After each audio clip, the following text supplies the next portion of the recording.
বিজয়নগর কেন্দ্রীয় কার্যালয়ের সামনে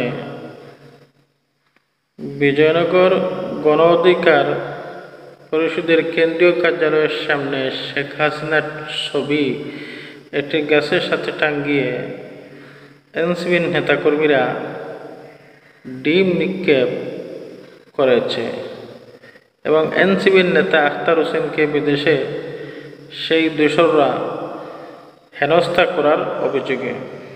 সম্মানিত প্রিয় বন্ধুগণ, আমি একটা কথা বলবো এনসিপির নেতাকর্মীদেরকে, আমি মানছি আপনাদের সাথে যা হয়েছে এটা অন্যায় হয়েছে এবং আপনাদের সাথে যা হয়েছে অন্যায় হয়েছে, পদে পদে আজ এনসিপির নেতাকর্মীরা সেই দোসরদের হাতে হেনস্থা হচ্ছে। আমি মনে করি এটা সম্পূর্ণ কিছু ইউনূসের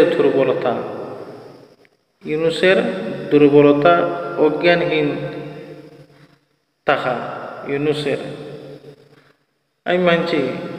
তবে একটা কথা আমি বলবো, আপনারা আপনাদের এনসিপির নেতাকর্মী আখতার হোসেন সাহেবকে সেই দোসররা বিদেশে হেনস্থা করেছে, বিদেশে আপনাদের পক্ষ নিয়ে জবাব দেওয়ার মতো এনসিপির এমন কোনো কি মহব্বতের মানুষ নেই? আপনারা এমন এক সংগঠন গঠন করলেন। দেখেন, আমি এই কথা বলতে চাচ্ছি যে এনসিপি এবং বিএনপিকে সেই প্রটোকল দিয়ে উদ্ধার করেছে আমাদের জামাতে শিবিরের একজন নেতাকর্মী। যদি আমাদের মানুষেরা আপনাদেরকে প্রটোকল দিয়ে না উদ্ধার করত, তাহলে আপনাদের অবস্থা একেবারে খারাপ হয়ে যেত। তো যাই হোক, এনসিপির নেতাকর্মী জুলাই আন্দোলনের সেই সমন্বয়কদের এনসিপির নেতাকর্মীরা, আপনাদেরও দোষ আছে।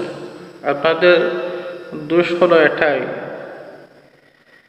আপনাদের সেই দোষ হলো এটাই, 2 দিন জামাতের সাথে, 2 দিন বিএনপির সাথে, এখন আবার শুনি বিকাশ নূর যে আছে গণ অধিকার, এর সাথে আপনারা এই 2 দিনের সাথে, 2 দিন এর সাথে, 2 দিন এর সাথে কীরকম চলাফেরা বাদ দেন।